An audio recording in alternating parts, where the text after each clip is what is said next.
We're taught to root for the heroes, right? To believe in their sense of justice.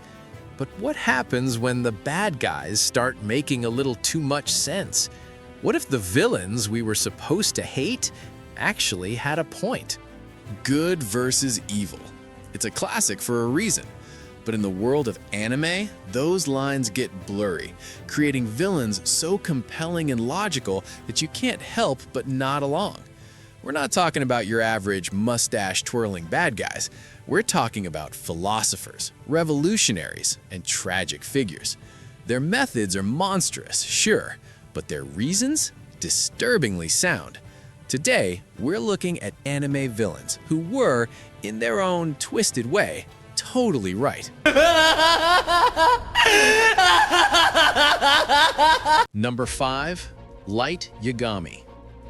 When a brilliant high school student named Light Yagami found a notebook that could kill anyone whose name was written inside, he had a simple, and you could almost say noble goal: get rid of all the criminals and create a perfect world with him as its god.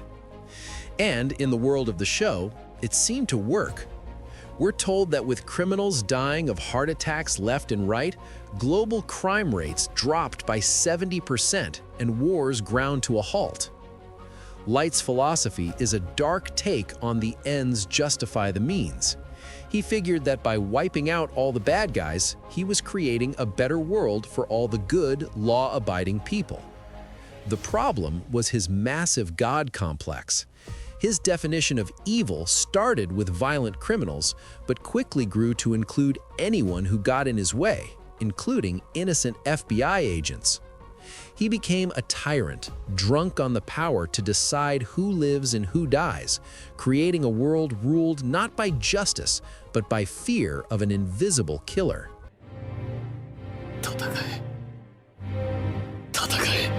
Number 4. Eren Yeager.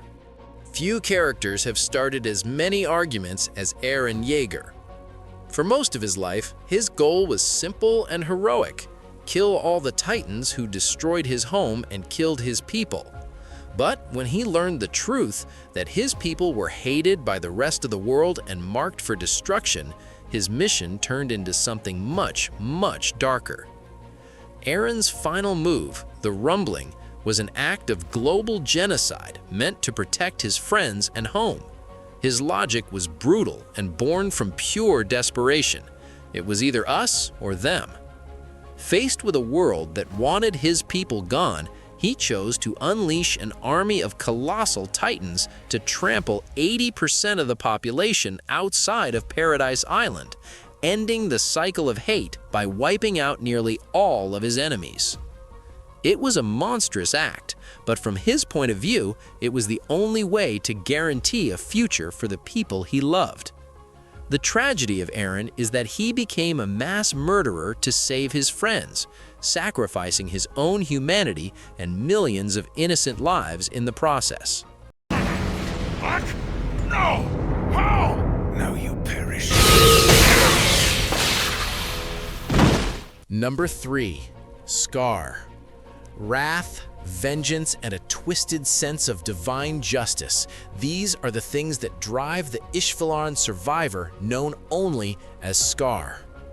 As one of the few survivors of the Ishvalan genocide, where state alchemists were used as weapons to wipe out his people, Scar is on a mission of pure revenge. He hunts down state alchemists, using a destructive form of alchemy, the very thing that is a taboo in his religion, to deliver what he sees as God's judgment. Scar was absolutely right to demand justice. The state committed genocide against his people, and the alchemists who took part were war criminals who never faced any consequences. His crusade was a one-man war for accountability in a world where the winners get to write the history books. However, his initial rage was completely blind. He targeted any and all state alchemists, whether they were involved in the war or not, and even killed the innocent Rockbell doctors who had tried to save his life. Although he eventually learns to see past his hatred, his early actions show how a righteous quest for justice can curdle into a cycle of pure vengeance. Each of us lives, dependent and bound by our individual knowledge and our awareness. Number 2. Itachi Uchiha. For most of Naruto, Itachi Uchiha was a monster. The guy who slaughtered his entire clan, leaving only his little brother Sasuke alive. He was a cold-blooded traitor and one of the most wanted criminals in the world. But the truth was so much more tragic and, in a twisted way, heroic.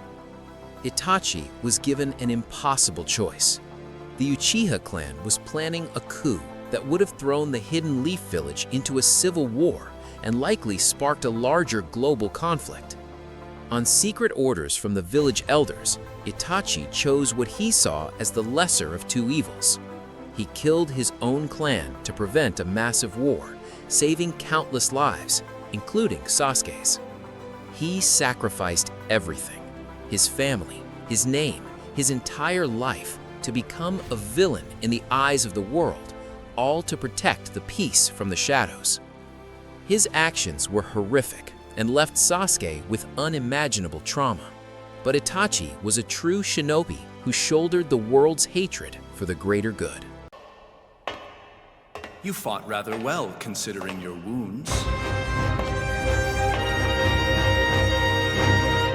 Number 1, Shogo Makishima.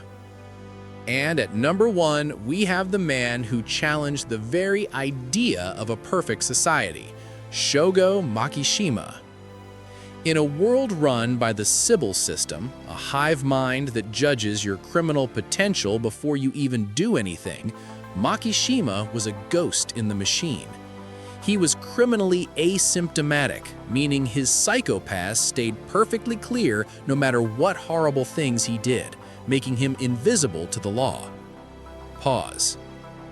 Makishima argued that the Sibyl system, by getting rid of struggle, risk, and true free will, had robbed humanity of its soul.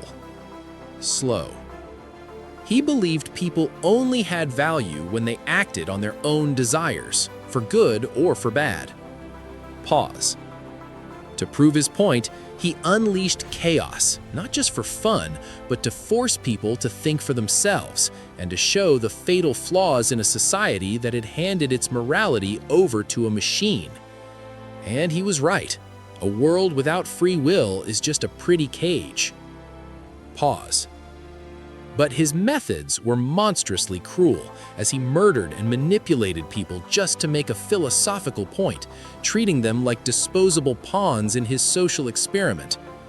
Makishima is the ultimate villain who was right because his dark philosophy exposed a terrifying truth, that a flawed humanity is still better than a perfect, soulless one.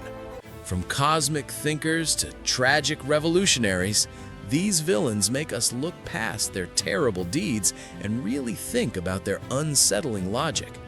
They smash our black and white view of the world and prove that sometimes the most interesting truths come from the darkest places. They remind us that justice can be a matter of perspective, and that even in a story with heroes, a villain can still have a point. If you liked this breakdown of some anime's most complex villains, be sure to like, subscribe, and hit that notification bell for more. Now, I want to hear from you. Which anime villain do you think was right? Let me know in the comments below. Thanks for watching.